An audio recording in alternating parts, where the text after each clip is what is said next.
আপনারা দেখছেন পজিটিভ বার্তা platform. Think positive, be positive.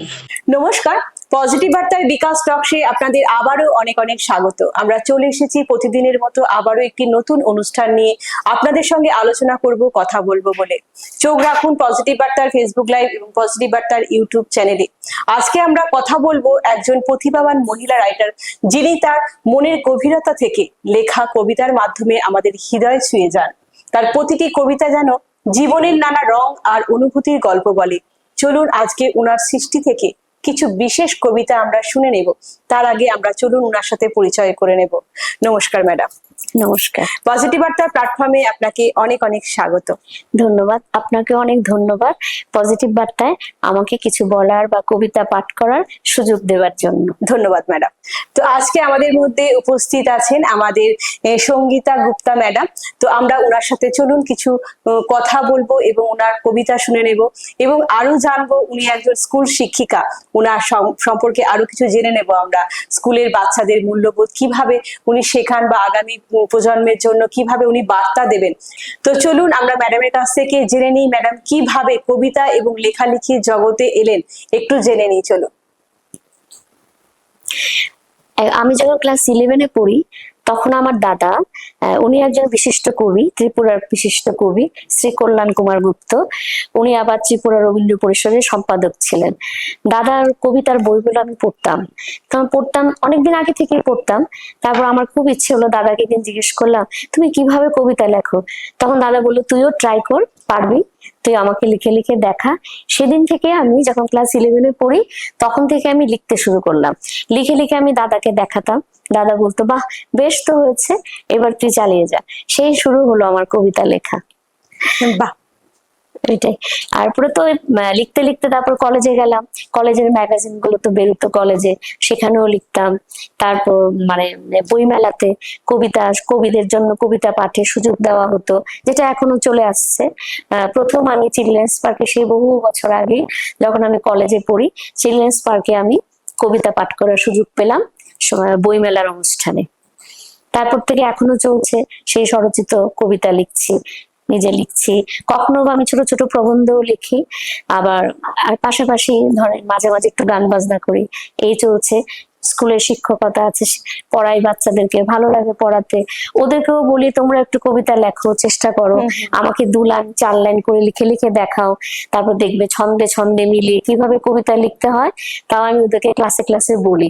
ওরা বললে আবার বাড়ি থেকে, খুব যাদের উৎসাহ আছে, বেশ উৎসাহ নিয়ে ওরা বাড়ি থেকে লিখে লিখে এনে আমাকে দেখায়। ঠিক। তা আমার স্কুলে প্রিন্সিপাল খুব সহযোগিতা করেন। উনিও আমাকে বলেছেন যে ম্যাডাম আপনি যখন কবিতা লিখছেন আমার বাচ্চাদের একটু কবিতা লেখা শিখিয়ে দিন। ঠিক, বাচ্চারাও এতে খুব আগ্রহ পাবে এবং যদি ম্যাগাজিনগুলোতে যখন ওদের কবিতাগুলো বেরোবে, হ্যাঁ ওরা লেখে। আমাদের যে স্কুল ম্যাগাজিনে আমাদের বাচ্চারা বেশ ভালোই বাংলা কবিতা লেখে। উৎসাহ পায়, হ্যাঁ উৎসাহ পায়, বেশ উৎসাহ নিয়ে লেখে। লিখে এসে বলে কি যে ম্যাডাম কেমন হয়েছে একটু দেখে দেবে। আমি দেখতে তো আমাকে হবেই, দেখবো আমি অবশ্যই, ম্যাগাজিনে বেরোলে আমাদের তো দেখতে হবেই। দেখে থেকে বলি ভালোই তো লিখেছো। এবং এইভাবে যদি ওদেরকে উৎসাহ দেওয়া হয় যে না তুমি খুব ভালো লিখেছো বা তুমি লেখো, সেটাই, তখন তারা উৎসাহ পেয়ে কিন্তু আরো লিখতে তখন পারে। ক্লাস 10-এর 2-3 জন ছেলে মেয়েকে আমি দেখেছি, ওদেরকে যেন আমি কোনো প্রশ্ন লিখতে দিই, উত্তর এত সুন্দর ভাবে লেখে। তারপর কোনো অ্যাসে টপিক দিলাম লিখতে, এত সুন্দর কোটেশন ইউজ করে, এত সুন্দর লেখে। তখন আমি বললাম যে তোমরা তো কবিতা লেখো বা গল্প লেখো, তো এত সুন্দর অ্যাসে লিখেছো, রচনা লিখেছো, এবার গল্প লিখতে শুরু করো। তখন বলছে ঠিক আছে ম্যাডাম, একটা গল্প লিখছি, লেখা শুরু করছি, শুরু করলে তোমাকে জানাবো। সেদিন এসে আমাকে বললো ম্যাডাম আমি গল্প লেখা শুরু করেছি। আমি বাহ, তুমি লিখতে থাকো ম্যাডাম, কিছুটা হলে তুমি দেখে দিও শুরুটা হলো কিনা, কেমন হচ্ছে, তুমি aগে লিখতে থাকো। মেয়েটি পড়ে ক্লাস 10-এ। আচ্ছা, হ্যাঁ, বেশ উৎসাহ নিয়ে তাহলে সবাই লিখছে বাচ্চারা। ঠিক এইভাবে যদি আমরা বাড়ির গার্জেনরা বলুন বা শিক্ষক শিক্ষিকা যারা আছেন তারা যদি সবাই যদি বাচ্চাদের পাশে থাকে তারা কিন্তু এগিয়ে যাওয়ার উৎসাহটাও ভালো পায়। হ্যাঁ, গার্জিয়ানেরও সহযোগিতা, উৎসাহ দিতে হবে, ওদের সহযোগিতা সবচেয়ে বেশি দরকার। আমরা তো বাচ্চাদের অল্প সময়ের জন্য পাই, আমরা যতটুকু সময় পাই উৎসাহ দেই, কিন্তু পাশাপাশি মা বাবাকেও পাশে দাঁড়াতে হবে। একদমই তাই। আর সব থেকে বড় কথা বলবো যে আমাদের শিক্ষক কিন্তু বা শিক্ষিকা বলুন আমাদের কিন্তু জীবন গড়ার কিন্তু কারিগর উনারাই। তো চলুন আজকে অনুষ্ঠানের আজকে প্রথম কবিতাটা আমরা ম্যাডামের কাছ থেকে শুনে নেব এবং ম্যাডামের স্বরচিত কবিতা। চলুন। আমি প্রথমেই এই 15ই আগস্ট গেল, আমাদের আগস্ট মাস, আমাদের স্বাধীনতার মাস। আমি ভারতবর্ষকে নিয়ে একটি কবিতা লিখেছিলাম, সেটা পড়ে শোনাচ্ছি। আমার জন্মভূমি ভারতবর্ষ, তোমাকে নিয়ে আমাদের গর্ব। হাজার হাজার দেশপ্রেমিকদের রক্তদান, দেশের জন্য ছিল তাদের আত্মবলিদান। নির্ভীক শহীদেরা হাসি মুখে দিল প্রাণ, দেশবাসীর স্বাধীন ভারতের স্বপ্নকে বাস্তবের পথ দেখালো মহান নেতা বীর সুভাষ।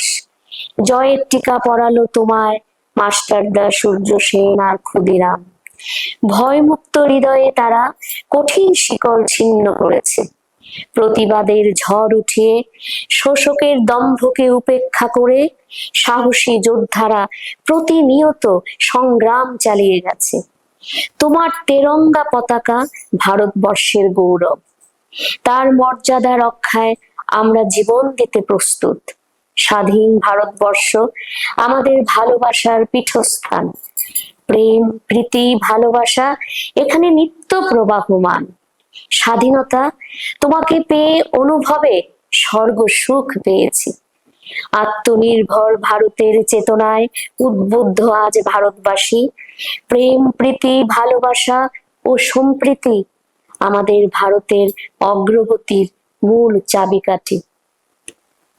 খুব সুন্দর ম্যাডামের একটি স্বরচিত কবিতা আমরা শুনতে পেলাম। সত্যি আমাদের জন্মভূমি আমাদের ভারতবর্ষ, এবং আমরা এই ভারতবর্ষে জন্মগ্রহণ করে আমরা গর্বিত, যেখানে কিনা এমন বীর শহীদরা আমাদের স্বাধীনতার জন্য ওনারা প্রাণ দিয়েছেন। এবং আমাদের নেতা, যে কিনা আমাদের নেতাজি সুভাষচন্দ্র বসু, যিনি কিনা আমাদের নেতৃত্ব দিয়েছিলেন এবং আজও তিনি অমর হয়ে আছেন আমাদের হৃদয়ে। তো চলুন এরপরে ম্যাডামের কাছ থেকে আমরা আবারও জেনে নেব, মোটামুটি কতদিন ধরে ম্যাডাম লেখালেখি করছেন আপনি? 1981 থেকে 1981 সাল থেকেই লেখালেখি করছি। জার্নিটা তাহলে অনেকটা দিন? হ্যাঁ, অনেকটা বছর হয়ে গেল। এখনো তো লিখছি। চেষ্টা এটা আমার প্রথম একটা বই বার হয়েছিল এখানে বেড়াতে এসে। দেখে নেবো ম্যাডাম আমরা। লেখা বইয়ের নাম ম্যাডামের প্রথম বই যেটা ছিল এখানে বেড়াতে এসো, ম্যাডামের নিজের লেখা বই। এখন লিখছি, লেখা তো চলছেই। ভেবেছি নেক্সট ইয়ার আরেকটা বই বার করার ইচ্ছে আছে। কবিতা লেখা চলছে, দেখা যাক কি হয়। ঠিক। তো ম্যাডামের কাছে চলুন আমরা ম্যাডামের লেখা আরেকটি কবিতা আমরা শুনে নেব। এবারে কবিতা নারী। দীর্ঘ বাঁশের সাঁকো অতিক্রমকারিণী এক নারী, জীবনে দুই প্রান্তে জন্ম আর মৃত্যু, মাঝে একটুখানি চোখ মেলে চাওয়া। জীবনে চোখ রাঙানোকে বদলে দিয়ে অসম্ভবের সম্ভব প্রয়াসে টানা পথ চলা। সঙ্গীহীন খোলা দরজা, নিঃসঙ্গতা নির্জনতা অস্বীকার করে তীব্র ভালোবাসা ও আত্মবিশ্বাস নিয়ে হলুদ গোলাপ হাতে মুচকি হাসি। জীবন যুদ্ধে জয়ী আমি সেই নারী। ঠিক, আমরা নারীরা আমরা সব পারি, আমরা জীবন যুদ্ধে জয়ী হয়েছি। এবং আমরা একটা সময় ঘরের মধ্যে বসে থাকতাম, বা বলবো যে একটা সময় ঘর থেকে হয়তো আমরা বেরোতে পারতাম না। আমাদের সমাজ ছিল পুরুষ শাসিত সমাজ, সেখান থেকে মহিলারা কিছু কাজ পারলেও সেখান থেকে কিন্তু আমরা বেরোতে পারতাম না। আজও হয়তো আমরা শিক্ষিত হয়েও কিছুটা এটার ভুক্তভোগী আমরা আজও হচ্ছি, কিন্তু বলবো তাও আগের থেকে অনেকটা আমরা মহিলারা ঘর থেকে বেরিয়ে এসে নিজের ইচ্ছায় কিছু কাজ করতে পারছি। এবং আমরা নারীরা যে যা পারি, কেউ হয়তো খুব ভালো আঁকা আঁকতে পারেন, ড্রয়িং করতে পারেন, কেউ খুব সুন্দর নৃত্য করতে পারেন, কেউ খুব ভালো গান করতে পারেন, কেউ হয়তো খুব হাতের খুব সুন্দর কাজ করতে পারেন। আমরা যে যেটা পারি সেটা নিয়ে কিন্তু আমরা আমাদের নিজস্ব ভাবে আমরা এগিয়ে চলতে পারছি। এবং বলবো আপনারাও যারা কিছু পারেন তারা একটু বেরিয়ে এসে আপনারা করতে পারেন, আপনারা নিজের পায়ে দাঁড়াতে পারেন এবং স্বনির্ভর হতে পারেন। তো এরপরে ম্যাডামের কাছে আবারও আসবো যে ম্যাডামের প্রিয় লেখক বা লেখিকা কে বা কারা, একটু জেনে নেবো সেদিন ম্যাডামের কাছে। আমার লেখা পড়তে ভালো লাগে, সুনীল গঙ্গোপাধ্যায়ের যে কোনো লেখাই ভালো লাগে, আশাপূর্ণা দেবীর লেখা পড়তে ভালো লাগে, জীবনানন্দ দাশের কবিতা পড়তে খুব ভালো লাগে। আর আমাদের আগরতলার যারা কবিরা আছেন, আমাদের ত্রিপুরার তো অনেক কবিরা আছেন, খুব ভালো ভালো লেখেন ভালো ওরা, লেখেন। খুব ভালো লেখেন। আমার তার মধ্যে প্রবীর চক্রবর্তী, তারপর নকুল রায়, ওনাদের লেখা আমার ভীষণ ভালো লাগে। ঠিক। আর অপাংশু দেবনাথ, ওর লেখাও কবিতা, ও আমার অনেকটা জুনিয়র, ছোট, কিন্তু ওর লেখা কবিতা আমার ভীষণ ভালো লাগে। আরেকজন কবি, মহিলা কবি, তার লেখাও খুব ভালো লাগতো, যে আমাকে ভীষণ ভাবে উৎসাহ দিত, সঙ্গীতা দি তুমি আরো লেখো। আমি একটু লেখার মানে মাঝে মাঝে কি করি, অনেকটা গ্যাপ পড়ে যেত, কিন্তু সে ছিল সুমিতা ধর বসু ঠাকুর, সেইগুলোকে নেই। কিন্তু তার এত পজিটিভ ছিল কি, সুমিতা সব সময় বলতো, সঙ্গীতা তুমি এত কম লিখছো কেন, তুমি প্রতিদিন চেষ্টা করো একটা করে কবিতা লিখতে। সে আমাকে, আমি খুব কম কবি পেয়েছি, মানুষ পেয়েছি যে এত পজিটিভ মাইন্ডে রেখে এবং উৎসাহ দেওয়া আমাকে, মানে একটা মানে প্রতিদিন বলতো, তুমি রাত্রিবেলা ফোন করে বলতো আজকে লিখেছো কবিতা। ওই কিন্তু আমাকে ওর মহিলা কাব্যমঞ্চ একটা সংস্থা আছে, যেটা ও চালাতো, ওই মেন ছিল, ওই অধ্যক্ষা ছিল। ও চলে যাবার পর আমাদের গৌতমী রায় অধ্যক্ষা, আর আমি সহ অধ্যক্ষা, মহিলা কাব্যমঞ্চ। এই মহিলা কাব্যমঞ্চ সংস্থাতে, যেখানে সমস্ত মহিলারা আমরা কবিতা চর্চা করি, কাব্য চর্চা করি, গান বাজনাও করি, আলোচনাও করি।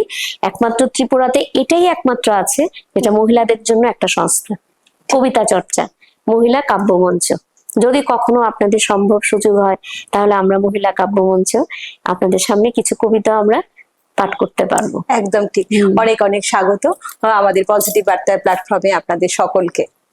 তো এরপরে আবারও আসবো আমরা ম্যাডামের একটি কবিতা, তো জেনে নিই ম্যাডাম এখন আমাদের কোন কবিতাটা শোনাবেন। এবারের কবিতা একটু বৃষ্টি নিয়ে, যেহেতু এখন আমাদের বৃষ্টি চলছে।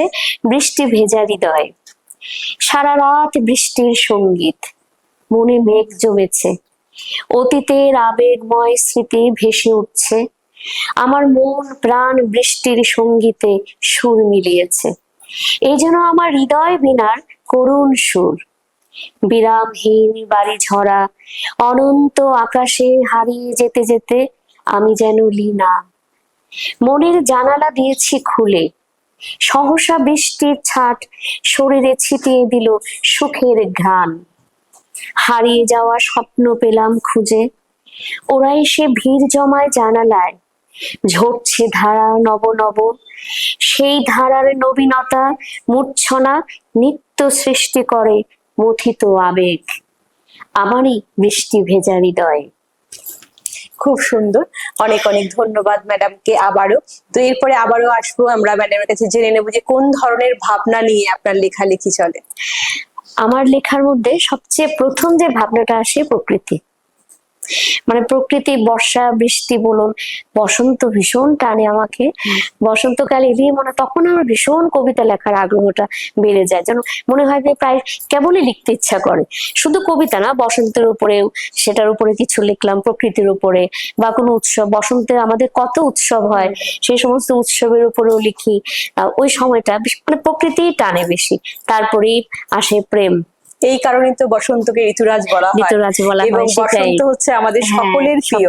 এবং সেই সময় আমরা শুনতে পাই কোকিলের ডাক, সেই সময় একটা যে বাতাস বয়, সেই বাতাসটাও আমাদেরকে খুব মিষ্টি লাগে, এবং প্রকৃতি যেন ফুলে ফলে সেজে ওঠে সেই সময়, নতুন পাতা গজায় গাছে আছে, খুব ভালো লাগে সেই সময়, প্রকৃতি যেন নতুন সাজে সেজে ওঠে। একদমই সেই মানে সেই সাজটা যেন আমাদেরকেও সাজিয়ে তোলে, আমাদের মনটাও যেন একদম সেজে ওঠে। তো চলুন আমরা ম্যাডামের কাছ থেকে আবারও একটি কবিতা শুনে নিই। এবার আমার যে কবিতার বইটা, যেটার নাম এখানে বেড়াতে এসো, সেই নামের কবিতাটাই শোনাচ্ছি, সেই নাম দিয়ে। কবিতার নাম এখানে বেড়াতে এসো। সিমেন্টে বাঁধানো আমার বসতির চারপাশ, প্রবেশ পথেই পাবে বৃন্দাবন। স্বপ্ন দিয়ে যত্নে গড়েছি অন্দর, ঘর একটি আয়তন, একটি নিবিড় আশ্রয়, যেখানে দীর্ঘশ্বাস জমা রাখা যায়, স্বপ্ন সযত্নে রক্ষা করা যায়, সময়ের সাথে নিজেকে বিস্তার করে দেখা যায়, শরীর আর হৃদয়ের খুনসুটিকে উপভোগ করা যায়, বিশুদ্ধ বাতাসে শ্বাস নেওয়া যায়, বিশুদ্ধ আবেগ নিয়ে বাঁচা যায়, মিষ্টি মধুর সুবাসের ঘ্রাণ পাওয়া যায়। মনে মেঘ জমলে এখানে বেড়াতে এসো। বাহ, খুব সুন্দর ম্যাডামের ভাবনাগুলো থেকে যে কবিতাগুলি উঠে এসেছে, সত্যি খুব সুন্দর। এবং ছোট্ট ছোট্ট কবিতাগুলো নিয়ে আমরা কি সুন্দরভাবে আমাদের মনের ভাবগুলো ফুটে উঠেছে সেখানে, সত্যি খুবই ভালো লাগছে। তো এরপরে আবারও আমরা জেনে নেব যে লেখা বা কবিতা ছাড়া আর কি কি করেন ম্যাডাম। লেখা বা কবিতা ছাড়া গান করতে ভালোবাসি। ছোটবেলা থেকে আমি গান করি, সেখানে আমি ক্লাসিক্যাল গান করেছি, মানে লখনৌ ইউনিভার্সিটি থেকে আমি বিশারদ করেছি খেয়ালে, উচ্চাঙ্গ সঙ্গীতে। সে অনেক বছর আগে, যখন আমি ক্লাস 10-এ পড়ি। তারপর তো একটু বড় হওয়ার পর থেকে রবীন্দ্রসঙ্গীতকেই আঁকড়ে ধরলাম, খুব ভালো লাগে রবীন্দ্রসঙ্গীত। আর আমি ত্রিপুরা রবীন্দ্র পরিষদের আজীবন সদস্যা এবং ত্রিপুরা রবীন্দ্র পরিষদের গীতালি শাখার ছাত্রী। এখনো আমরা রবীন্দ্রসঙ্গীত শিখে যাচ্ছি, চর্চা করছি। আমাদের যিনি আমাদের চর্চা করতে সাহায্য করেন, তিনি আমাদের আগরতলারই একজন বিখ্যাত শিল্পী দেবাশিস এন্দ্র। ওনার অধীনে আমরা 25 জনের মতো প্রায় রবীন্দ্রসঙ্গীত চর্চা করি ত্রিপুরা রবীন্দ্র পরিষদে। বাহ, এটা খুব একটা ভালো, মানে ম্যাডাম সঙ্গে সঙ্গে গানও করেন, আবৃত্তির সঙ্গে গান করেন, সঙ্গে ম্যাডাম কিন্তু একজন শিক্ষিকাও। তো শিক্ষিকা হিসাবে আমি জেনে নেবো বাচ্চাদের মূল্যবোধ সম্পর্কে, যে কিভাবে ওদেরকে মূল্যবোধ শেখানো যায় ছোট থেকে। হ্যাঁ, আমি ক্লাস 7 থেকেই বাচ্চাদেরকে পাচ্ছি, 7 থেকে ক্লাস 10 অব্দি বাচ্চাদেরকে পাচ্ছি। ছোটবেলা থেকে ওদেরকে, ক্লাস 7 থেকে আমি পড়ানোর ফাঁকে ফাঁকে ওদেরকে বোঝাবার চেষ্টা করি। রবীন্দ্রনাথের বিভিন্ন কবিতা, নজরুল, সুকান্ত, তারপর অনেক সুকুমার রায়, এদের কবিতা গল্প আমি পাঠ করে শোনাই, বোঝাই। রবীন্দ্রনাথের ছেলেবেলা পড়ে শোনাই, রবীন্দ্রনাথের জীবন কাহিনী পড়ে শোনাই। এদেরকে প্রত্যেকটা কবিতা শুধু শোনানো না, পাশাপাশি আমি বুঝিয়ে দিই। তারপর আমি বলি যে কিভাবে মনে তোমার সবাইকে ছোট বড় সবাইকে শ্রদ্ধা করা, ভালোবাসাটা ওদের মধ্য থেকে। আমি একটা জিনিস আমরা লক্ষ্য করছি, যেটা আবেগটা বড় হারিয়ে যাচ্ছে, ইমোশনটা। এই যে ওদের মধ্যে দয়া মায়া, এগুলো ভালোবাসাগুলো হারিয়ে যাচ্ছে, এগুলোকে জাগিয়ে রাখার জন্য আমি চেষ্টা করি। সবসময় বলি সবার সাথে সবকিছু শেয়ার করে নেবে, ভাগ করে নেবে, আনন্দটাও ভাগ করে নেবে, দুঃখটাও ভাগ করে নেবে। যদি বাড়িতে মা বাবা বকুনি দেয়, সেটা শুধু মা বাবা বকুনি দেয় তোমারই ভালোর জন্য। আমরা যারা শিক্ষিকা তোমাদেরকে সারাদিন বিদ্যালয়ে পাই, আমরা যখন বকুনি দেব, শাসন করব, তোমাদেরই ভালোর জন্য। যদি মনে দুঃখ হয় খুলে বলবে যে আমার মনটা খারাপ লাগছে, তুমি আমাকে কেন বকলে, কিন্তু কেন বকলাম সেটা তুমি আমাকে জিজ্ঞেস করলে আমি তোমাকে বুঝিয়ে দিতে পারবো। এইভাবে ছোট ছোট বাচ্চাদেরকে বুঝিয়ে বলি, যাতে ওরা মনে দুঃখ না নেয়, যেদিন ম্যাডাম আমাদেরকে বকলো, অভিমান যাতে না করে। তারপর মা বাবার উপরে অনেক সময় ছেলে মেয়েরা আমাদের সাথে অনেক কিছু ভাগ করে নেয়, এসে বলে যে মা বাবা গল্প করা, গল্পটা যখন বলি বাড়িতে এত কথা বলছো কেন, গল্প করো, বাড়িতে গল্প করো না। বলে না, গল্প কার সাথে করবো ম্যাডাম, মা বাবার তো সময় নেই আমাদের সাথে গল্প করার। তখন খুব দুঃখ লাগে। তখন আমি বলি ঠিক আছে, মা বাবার সময় নেই, তুমি মাকে ডেকে বলবে মা শোনো, বসো, আজকে জানো স্কুলে কি হয়েছে, তোমার প্রতিদিনে তুমি কি করে সময় কাটালে, বন্ধুদের সঙ্গে কি করলে, কি গল্প করলে, তুমি তোমার মাকে ডেকে বলবে। তোমার মা তো নানা কাজে ব্যস্ত থাকে, সময় নাও হতে পারে। এইভাবে বাচ্চাদেরকে মানে পজিটিভ হওয়ার জন্য সবসময় চেষ্টা করে যাচ্ছি। প্রথম থেকে ছোট থেকে যদি তাদেরকে এই জিনিসগুলো শেখানো যায়, তাদের মধ্যে মূল্যবোধ জাগ্রত হবে। ঝগড়া না করা, সবকিছু শেয়ার করে নেওয়া, এবং দয়া মায়া শেখাটা কিন্তু খুব দরকার। এটা ভীষণ দরকার। এবং সঙ্গে তো রেসপেক্ট আছে, গুরুজনদের রেসপেক্ট। যে তুমি তোমার ক্লাসমেট বলে তুমি ওকে যেভাবে সেভাবে কথা বলবে না।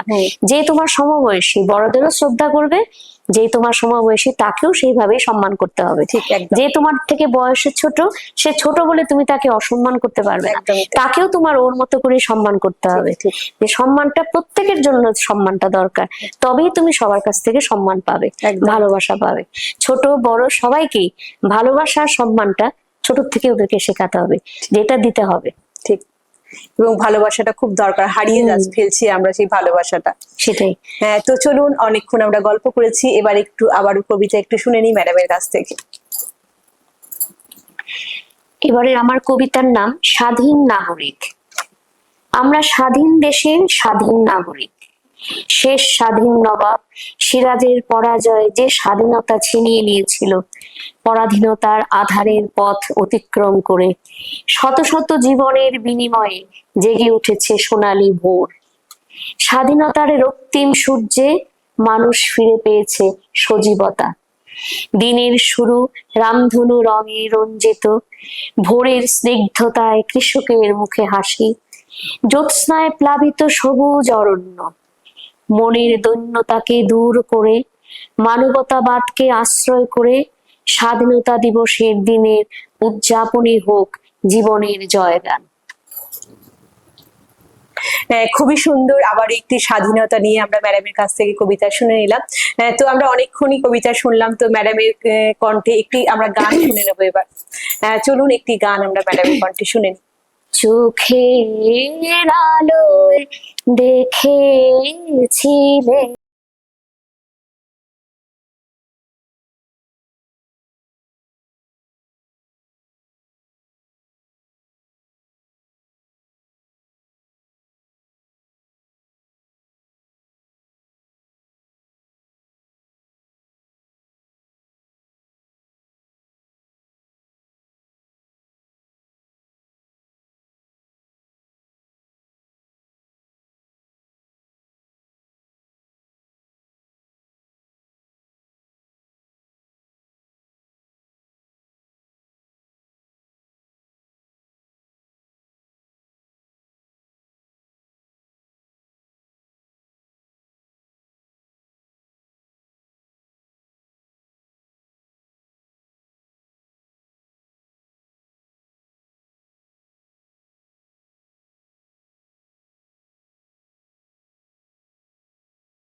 তোমায় নিয়ে খেলেছিলেন খেলার ঘরেতে, খেলার পুতুল ভেঙে গেছে প্রলয় ঝড়েতে। থাক তবে সেই কেবল খেলা, হোক না এখন প্রাণের মেলা। তারের বিনা ভাঙলো হৃদয়, বিনায় গাহি রে। চোখের আলোয় দেখেছিলেন চোখের বাহিরে। খুব সুন্দর, খুব সুন্দর একটি রবীন্দ্রসঙ্গীত আমরা ম্যাডামের কণ্ঠে শুনে এলাম। সত্যি রবীন্দ্রসঙ্গীত না শুনলে বা না জানলে কিন্তু আমাদের জীবনটা যেন অপূর্ণ রয়ে যায়। আমাদের কবিগুরু রবীন্দ্রনাথ ঠাকুর যেন গানগুলোকে ওইভাবেই লিখেছেন, আমাদের জীবনের সঙ্গে যেন কোথাও না কোথাও কোনো না কোনো ভাবে সেই মিল আমরা ঠিক খুঁজে পাই। হ্যাঁ, প্রতিটি ওনার গীতবিতানের গানগুলো যদি বসে বসে পড়া যায়, পড়লে মনে হয় প্রতিটি গানের মধ্যে যেন আমারই কথা লেখা, আমারই কথা লেখা। এমনই মনে হয় যেন আমি যা ভাবছিলাম তাই লেখা, আমার মনের কথাটাই যেন লেখা। তা আমাদের যিনি বলেন, যার কাছে আমরা শিখেছি রবীন্দ্রসঙ্গীত, গান করার আগে কথা ভালো করে পড়ে নিতে হবে। পড়ে নিলে গানটা করতে আরো মন থেকে হৃদয় দিয়ে অন্তর দিয়ে তুমি গানটা করতে পারবে। হ্যাঁ, পড়ে নিতে হবে। অসংখ্য ধন্যবাদ ম্যাডামকে আবারও। তো আমরা অনুষ্ঠানের একেবারে শেষ পর্যায়ে চলে এসেছি। তো যাবার আগে একটি বিশেষ বিজ্ঞপ্তি আমরা জানাবো। 1 বছরে 1 কোটি গাছ লাগানোর যে পরিকল্পনা আমাদের প্রেসিডেন্ট স্যারের নেতৃত্বে, যে সারা দেশ জুড়ে 1 বছরে 1 কোটি গাছ রোপণের মহৎ উদ্যোগ গ্রহণ করা হয়েছে, তা নিঃসন্দেহে একটি ঐতিহাসিক পদক্ষেপ। পরিবেশ রক্ষার সঙ্গে সঙ্গে এটি একটি সবুজ ভবিষ্যতের দিকে এগিয়ে চলার প্রতীক। এই প্রকল্পে মহিলা উদ্যোক্তা, মিডিয়া ফোরাম, শিক্ষার্থী সহ নানা শ্রেণীর মানুষ একযোগে কাজ করে যাচ্ছেন, যা এই উদ্যোগকে এক সামাজিক সামগ্রিক আন্দোলনে পরিণত করেছে। সবুজে ঢেকে যাক আমাদের রাজ্য, শ্বাস নিক প্রকৃতি আরেকটু প্রাণ ভরে, এই হোক আমাদের অঙ্গীকার। চলুন আমরা সকলে মিলে একটি সুন্দর সবুজ পৃথিবী গড়ে তুলি এবং আমাদের আগামী প্রজন্মকে একটি সুন্দর ভবিষ্যতের দিকে এগিয়ে দিই এক ধাপ। তো চলুন আমরা অনুষ্ঠান শেষ করার আগে আবারও একটি কবিতা আমরা ম্যাডামের কাছ থেকে শুনে নিই। এবারে আমার কবিতার নাম সুখের সন্ধানে। সুখের সন্ধানে হাঁটতে হাঁটতে এক দুঃখ থেকে আরেক দুঃখ, এক শোক থেকে আরেক শোক, সুখকে আঁকড়ে ধরবো আর তোমাকে তাড়াবো, দুঃখ তোমাকে তাড়িয়ে দেব না, ব্যর্থতার গ্লানি নিয়ে তোমাকে স্বাগত। দুঃখ তোমাকে অস্বীকার করব না, বরং তোমাকে সাথী করেই হাঁটবো। দুঃখ তোমাকেও ভালোবাসবো, তোমাকে জয় করব, এই বিশ্বাসে নিজেকে আশ্বস্ত করব। তোমার হাতে হাত রেখেই একদিন সুখের খোঁজ পাবো। নমস্কার। ঠিক। আমরা কিন্তু সকলে আমরা সুখের সন্ধানে দৌড়াই, কিন্তু সেই সুখের সন্ধানে দৌড়াতে গিয়ে আমরা অনেক দুঃখের মুখোমুখি হয়ে যাই। হয়তো সেগুলো অনেকে আমরা সহ্য করতে পারি, অনেকে হয়তো সেটার আঘাত সহ্য নাও করতে পারি। এইভাবে আমরা এগিয়ে চলেছি সুখের সন্ধানে, এবং হয়তো আগামী দিনেও আমরা এইভাবেই এগিয়ে যাব সুখের সন্ধানে। সুখের সাথে সাথে দুঃখকেও মেনে নিতে হবে, বরণ করে নিতে হবে। যখনই আমি আমার বাস্তব জীবনে আমি দেখেছি, যখনই কোনো দুঃখ এসছে, আমি নিজেকে বোঝাবার চেষ্টা করেছি দুঃখ তো আসবেই, দুঃখকে মেনে নিতে হবে, বরণ করে নিতে হবে। আমি দেখলাম এই ভাবনা থেকে অনেকটা সহ্য শক্তি পাওয়া যায়, সহন শক্তি বেড়ে যায়। ঠিক। আমাদের যেমন আলো অন্ধকার আছে, তাই। আলো আসলে অন্ধকার হ্যাঁ। আসবে, আর পরপরই অন্ধকার আসে অন্ধকার, আলোর পরে। ঠিক, ঠিক। ঠিক এইভাবে ওইভাবে। সুখের পরে দুঃখ, দুঃখের পরে আসবেই। আবারও সুখ, এইভাবেই আমাদের কিন্তু ক্রমান্বয়ে ঘুরতে থাকে, তাই আসবেই সুখ। তো এইভাবেই আমাদের জীবন চলবে সুখ দুঃখের মধ্যে দিয়ে। তো আমরা অনুষ্ঠানের একেবারেই শেষ পর্যায়ে চলে এসেছি। তো আমাদের অনুষ্ঠানে আমরা শেষ করার আগে আমাদের মধ্যে উপস্থিত ম্যাডামকে জানাবো অসংখ্য অসংখ্য ধন্যবাদ ওনার মূল্যবান সময় আমাদের পজিটিভ বার্তার প্ল্যাটফর্মে দেবার জন্য, এবং আমাদের আমন্ত্রণের ডাকে সাড়া দেবার জন্য। আপনাকে অনেক নমস্কার, ধন্যবাদ যে আমি আপনাদের পজিটিভ বার্তায় আসার সুযোগ পেলাম, তার জন্য অসংখ্য ধন্যবাদ। ধন্যবাদ ম্যাডাম আপনাকেও। তো আমাদের পরবর্তী অনুষ্ঠানগুলি দেখার জন্য বলবো আপনাদের চোখ রাখতে পজিটিভ বার্তার ইউটিউব চ্যানেল এবং পজিটিভ বার্তার ফেসবুক লাইভে। তো আপনারা ভালো থাকবেন, সুস্থ থাকবেন এবং পজিটিভিটির সঙ্গে থাকবেন। আজকের মতো অনুষ্ঠান এই পর্যন্ত। নমস্কার। নমস্কার।